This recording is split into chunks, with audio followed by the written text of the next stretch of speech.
Hey, what's up, sports fans, and welcome back to my monthly sports update, Sports Zone.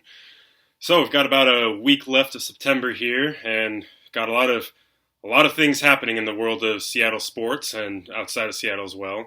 A lot of great things and some not so great things, and we'll just jump right into all of that. So we're going to just recap the month of September for these teams, and we'll look ahead to what the last week of September and October holds. So we'll jump right into it, starting with the hottest team in Seattle, the Seattle Mariners. Wow, what a season this has been for the Mariners. It's been nothing short of miraculous and amazing. Just I can't believe it's actually coming down to this last week. They're still in it. And this is still a rebuilding team. This is a team still in that final phase of rebuilding. We've only had a couple of our top prospects come up, and they've been kind of going through some kinks this season and work some things out, so they haven't even performed the way we know that they will perform. Although Jared Kelenic, he has been on a tear this month of September. He seems to finally have found his rhythm and his groove. So hopefully he keeps that going here this last week. Help the Mariners make a push and carries that momentum going into next season as well and gets out to a hot start next year. So it's good to see Kelenic coming around. Raleigh had some big hits the other day against Oakland as well, so he's starting to come around a little bit too. But yeah, it's been quite a run for these Mariners, and has been good for the heart at times, but it's been one heck of a ride, and it's been a lot of fun. So where they stand right now in this push for the playoffs, you got the Boston Red Sox as the number one wild card at this moment at 88 and 66. Then you got the Yankees. They're at that second spot at 87 and 67. Those two teams currently this weekend taking each other on in Boston. So, we should be rooting for the Red Sox to win these last two. The Yankees took game one, so now we need the Red Sox to take these next two games. And then you got the Mariners and Blue Jays tied there on the outside at 85 and 69. The Athletics, they're there, but after the Mariners swept them early this week in that 4-game set, they're on life support. So they're 4 games back, and we'll see. I really don't think they'll do anything. So it's really down to the Red Sox, Yankees, Mariners, and Blue Jays right now. So it's going to be quite a final push here. For the Mariners this month of September, and really since the All-Star break, it's been all about the pitching. The pitching has been phenomenal. I mean, the bullpen's been phenomenal all year, but the starting pitching finally came around, although Kikuchi has completely fallen off a cliff during the second half. It's kind of like one of those soul for soul things. We got the real Marco Gonzalez back after the All-Star break, but after the All-Star break, Kikuchi just fell on his face. So would have been nice if both of them could have, pitched the way they should and normally could pitch all year long. It'd be a different story, but hey, it is what it is. It's just good to see Marco finally back as well, pitching the way we know he can pitch. He's been the absolute leader for this rotation since the All-Star break. Yeah, that's really been the key for the Mariners during the stretch is the pitching. So, and as I mentioned, this is still a rebuilding team, but the franchise is way, way ahead of schedule right now. This team was supposed to be, at best, a 75-win team. I think I had them close to 80, 75 to 80. I had them better than most people would think, but not this good. I didn't expect them to be this good. I knew the talent was there, but I wasn't expecting this soon. So they're way ahead of schedule, and the pressure's on ownership and Jerry this offseason. I know Jerry wants to, so really the pressure's on the ownership to open up that pocketbook and spend and get this team going for 2022. So, like I said, we still got one more week here, and it's going to come down to it, seems like. So, looking at the Mariners' remaining schedule, they've got 2 more in Anaheim against the Angels. Then they come home for 3 more against Oakland and finish off with 3 against the Angels. So, very favorable. They've done very well against those teams this year. So, running the table's not out of the realm of possibility, knock on wood, but it's not going to happen. But if they can at least take this series in Anaheim and then take the series against Oakland, and then if they can find a way to get a sweep in either this series or next series against the Angels, that would be putting them in a great position. Then you got the Red Sox. They got 2 more against the Yankees this weekend. Then they've got 3 at Baltimore and 3 at Washington. So kind of favorable for them too, but figure they probably got that number 1 wild card locked up, so don't need to worry about them too much. Then you got the Yankees with a rather tough schedule. 2 more against Boston, then 3 at Toronto, and 3 at Tampa Bay to close it out. So they've definitely got the tougher stretch. So that's the team we need to catch. And then you got Toronto, two more against Minnesota. They've shockingly dropped the first two against Minnesota, which is great. So we'll see what happens these last two. Then they got those three against the Yankees, and they close out with three against Baltimore. So yeah, it's going to come down to it. It's going to be a fun, stressful but fun final week of baseball, and nothing better than playoff chase baseball, in my opinion. So it's just fun to be a part of it. It's been a while, and we'll see what happens. But no matter what happens, this has been an amazing, incredibly successful season for the Mariners, and the future is as bright as ever. So go Mariners! All right, next up we got the Seahawks. Since I do the Seahawks really in my weekly Rival Talk podcast with Marcus, I don't need to talk too much about them. If you watched that episode this past week, you kind of know my feelings right now with them. That was an epic collapse that they had against Tennessee. They won week 1 in Indy, 28-16. Everything looked great. Everything looked great against Tennessee again until third, fourth quarter and overtime, where it just completely fell apart. So, I'd like to think it's just a fluke what happened, because really the Seahawks have only really played 1, maybe 2 quarters of bad football, and the rest has been great. But we got to see what happens in Minnesota this week. As I mentioned in Rival Talks past week, they have to play a full 4 quarters of football. I need to see a full, complete game. None of this, jumping. I want to see him jump out early, but none of this, winning the game in the first, second quarter, or win the game in the fourth quarter. Just smooth sailing all the way, please. Just control the game as they should, as they did in Indianapolis, as they did against Tennessee the first half. Control the game all the ways throughout. But yeah, looking ahead at their schedule coming up here in the month of October, it's a bit of a tough sled here. So they got Minnesota this week. Then they go to San Francisco, first of those 2 rivalry games. And then they come home, short week, Thursday Night Football against the Rams. We all know the Rams give us quite the fit. So we'll see, what we can do with Shane Waldron now, though. Got some insider trader secrets there, probably. Then we go to Pittsburgh for Sunday Night Football. That'll be a tough one as well. And we come home against New Orleans on Monday night. So that's what it looks like here this last week of September, going into October. If I had to predict, they should beat Minnesota. I think they beat Minnesota. I think they lose at San Francisco, that first one. I think they do lose against the Rams on Thursday night too. It's just some with the Rams. I think they lose against the Rams, but I do think they can pull it out against Pittsburgh, because they should be able to contain that offense and that defense, especially with the missing T.J. Watt. We'll see. And then they should be able to beat New Orleans as well. So the way I see it, I could see them going 3-2 over these next 5 games, which would put them at 4-3. So yeah, we'll see what happens. Hopefully they do go at least at 4-3, because otherwise, this is going to be not as good a season as we would have expected. So it's really, it might be too early to say make or break, but they have to have this game against Minnesota this week. There's no doubt about that. So yeah, we'll see what happens, but go Hawks. All right, now for the Seattle Sounders. They have been slumping a little bit recently. Watching the games, being at the games, the biggest thing to me is their passing has been horrendous. I don't know what's going on. I don't know what they're focusing on in practice and training, but their passing, something needs to be done with their passing, because their passing has just been really bad. Unfortunately, Nico Lodero has gone and had surgery again on I think it was his knee again.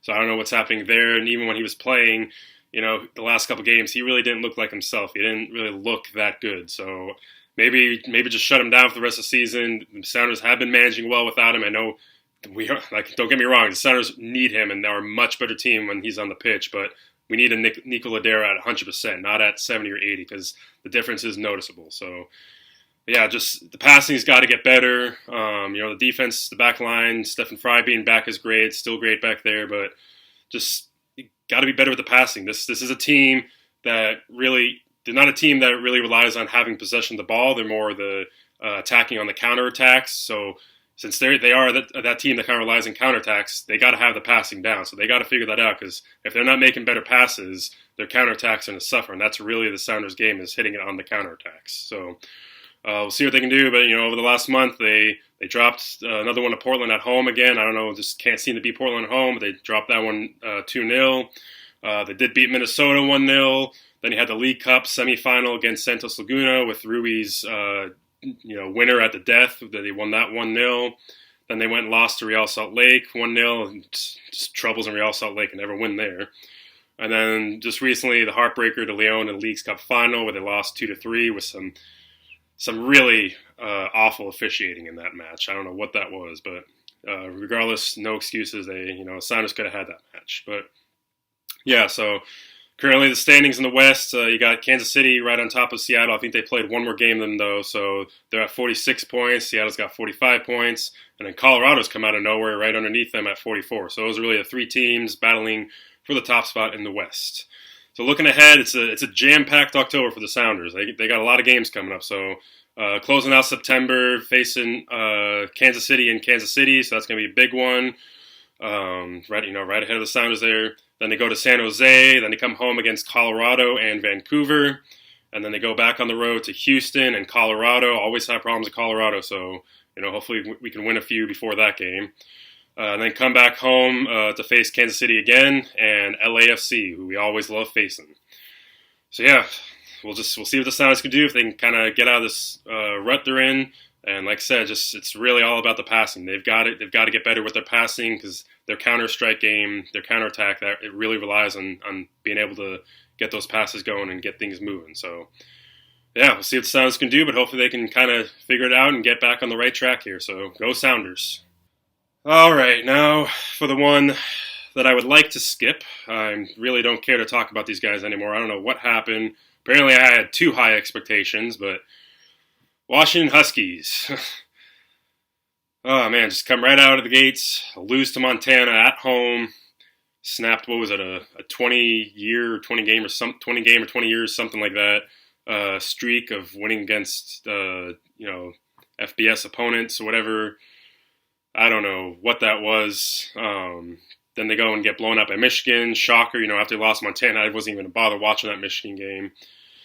But finally got back on track and looked the way they were supposed to look against Arkansas State. But, it's Arkansas State, so take it with a grain of salt. I don't know what's gone on, but the clear and obvious concerns are, first and foremost, the awful, just ancient style of play calling that they've had. I don't know what it is, but the play calling has been just awful and needs to change. I don't get what the fascination with Dylan Morris is. We have Sam Heward, a 5-star recruit with, Husky legend Heward blood in him. So I don't really know why Sam Heward isn't playing under center. I don't get what the fascination is with Dylan Morris. He's not that good. So I hope this doesn't rub Heward the wrong way and doesn't try to transfer because we're going to need him. But yeah, I'd like to start seeing Heward play more. And the defense has been pretty much for the most part as advertised. They've been solid. That's been the aspect of keeping them in the game. So, defense can only do so much if the offense can't do anything. So, need the offense to help out and just make sure the defense isn't on the field too much. Otherwise, it's going to get even more worn down as the season goes along. But yeah, looking ahead, the month of October, games coming up for UW, starting in Pac-12 play. They got California. They've lost 2 straight against California by a combined 3 points, I believe. So Cal always seems to give the Huskies fit, so hopefully they can figure that out and get a streak going here and get some confidence building up. Then they go to Oregon State after that, come home and play currently number 24 ranked UCLA, and then they go to Arizona. So I don't know what to make of this Husky season anymore. If they can string together some good victories, like if they could take down UCLA, the talent is still there. So it's just a matter of the coaching, honestly, at this point, and the play calling. The talent is there, and like I said, I'd like to see Sam Heward. So I don't know what to make of this Huskies team. So I hope they can get it figured out, get it turned around, and still salvage something decent out of the season. But it just has not started good. So we'll see what happens with the Dogs, but who knows? All right, next up we got the Seattle Kraken. So they've got preseason starting here tomorrow, Sunday the 26th, against the Canucks. So, that's exciting. I'll probably check that out. First taste of NHL hockey. It's the preseason, I know, but, that's going to be exciting. And, yeah, just getting ramped up, getting ready to go for the season, which starts here, I believe, October 12th. It's either the 11th or 12th, I believe. So starting the season now on the road a lot. I think they're still getting final touches on Climate Pledge Arena. So they'll be starting the season out against the Vegas Golden Knights. Then they'll be going to face the Predators. Then they'll be at the Blue Jackets, at the Flyers, at the Devils. And then they finally come home to face the Canucks, get that, Northwest rivalry started there against the Canucks at home. And then another home game against the Canadians. So Yeah, like I said, I don't know too much about hockey at this moment. I've watched hockey here and there, but I'll be mostly learning as I go, really. So, not too much to talk about right now outside of what they got coming up with the season starting here soon. So, yeah, let's get cracking. All right, and that brings us to the last team on the agenda, Manchester City. So for City, they've been getting healthy finally. Kevin De Bruyne and Phil Foden, they've been battling through some injuries, getting back healthy to start the season. But thankfully they've come back, and it's been very helpful for City. So it's good to get those two back. They're critical pieces for the club. And keep talking about it. I keep talking about it, as I mentioned last episode. It is still obvious and clear that City is lacking that true striker presence at the top. While they are able to work around it with the false nine and Pep's tactics, it's still clear they need a striker there to be able to break down other defenses and even finish some shots. Like the Chelsea game this morning, they won 1-0, but there were some shots there that, if you have a true striker, probably are finished better and find the back of the net, because it could have easily been 3 or 4-0 Man City over Chelsea this morning. So just that presence of a striker is it's still clear that it's missing there. So hopefully City can still work around it, and hopefully come the winter transfer window or next summer transfer window, they do get their striker. But yeah, for City, for me, their greatest strength is also the greatest weakness, and that is one man himself, and that's Pep. Don't get me wrong, Pep is the greatest football coach in the world, in my opinion. He's a genius. At the same time, there are moments in some matches where he tries to overthink and do too much. And sometimes you just got to keep it simple and keep with what's working. He finally did against Chelsea today. For some reason, Chelsea had been a thorn in his side, but finally figured it out today and got it done. But yeah, Pep has an amazing football mind and tactics and everything, but just sometimes he likes to overthink it. So it's the greatest strength, but also sometimes can be the greatest weakness, because a lot of times City beats themselves and Pep beats himself too. But yeah, so looking at the recent results, so looking at the Premier League side of things, they followed up their kind of slow start against Tottenham with back-to-back 5-0 victories against Norwich City and Arsenal. Then they took down Leicester 1-0. They had a dud last week against Southampton with a 0-0 draw. And then this morning, the big victory, getting revenge against Chelsea 1-0. Then you had the Carabao Cup. I might be pronouncing that wrong, forgive me. They beat Wycombe. I'm probably pronouncing that wrong too. I'm American. I can't pronounce these things, sorry. But they beat them 6-1. And then you had the Champions League first leg where they had a resounding, wild victory of 6-3 over Leipzig. And yeah, looking ahead over the next month for Premier League action, they'll be taking on Liverpool next week, which is a huge match. That's going to pretty much be for the top of the table. Then you got Burnley taking on Burnley at home, back at the Etihad. And then they'll be traveling to take on Brighton. And that's all you have for the Premier League action of next month. And the Carabao Cup, they'll be taking on West Ham. Could have been taking on Man United, but, Man United decided to choke, and they've been on quite a slump themselves when they lost to West Ham in the previous round of the Carabao Cup. They also lost today to Aston Villa, so that was pretty cool to see. Always good when United loses. And yeah, for Champions League action, they'll be taking on PSG this week. They haven't been doing as well as a lot of people expected them. I don't know what's going on with Messi and all of them out there. I know Mbappe wants out, so it's kind of getting messy over there. No pun intended. Then you got Club Bruges or Bruges. I'm American. I don't know how to pronounce these things, but they'll be taking on them after PSG in the Champions League. So yeah, City's rolling right now, so hopefully they keep it going. So there you have it. That's all the teams then for this episode. As I said, usually I will try to have a bold prediction to end out the episode. I don't really have any bold predictions for any of these teams, but I can think of one for just sports in general, and that has to do with MLB. Of course, we got the playoff race going on right now. And you got the St. Louis Cardinals in the MLB on the NL side of things, who have won 14 in a row at the moment. They're obviously going to win that second wild card. They've made quite a gap. They'll be taking on the Dodgers in the first round in the wild card, the defending champion Dodgers, who are going to win 100 games. And, okay, let me rephrase this. They'll be taking on either the Giants or the Dodgers, but we'll see what happens there, because that's another race that's crazy too. But either one of those teams, with baseball, it comes down to who's hot at the right time. And right now, the Cardinals are the hottest team. And it's kind of similar almost to 2011 when they went on that run. They finished off the season strong and won their run to win the title. Well, I'm not saying they're going to make it all the way to the Fall Classic, but I think it'd be pretty bold of me to say that the Cardinals are going to beat either the Giants or Dodgers, whoever they face in the wild card. And then come the NLDS, they'd be facing either the Giants or the Dodgers, whoever gets that number 1 seed then. And they're going to take them down. So basically I'm saying the Cardinals are going to take down both the Giants and Dodgers, the 2 heavyweights of the NL this season, and find their way to at least the NLCS. So there's my bold prediction for you for this month. So we'll see what happens, but MLB playoffs coming up. A great time of year. It's nothing better in my opinion, so yeah. There you have it. Reminder, as always, still got the Amazon gift card giveaway going on. 50 subscribers, $50 Amazon gift card. So be sure to share the channel, share this video, give me a shout out, let me know, and help me get to 50 subscribers. So yeah, please like and share the video. Follow me on Twitter. Hit that subscribe button. And sports!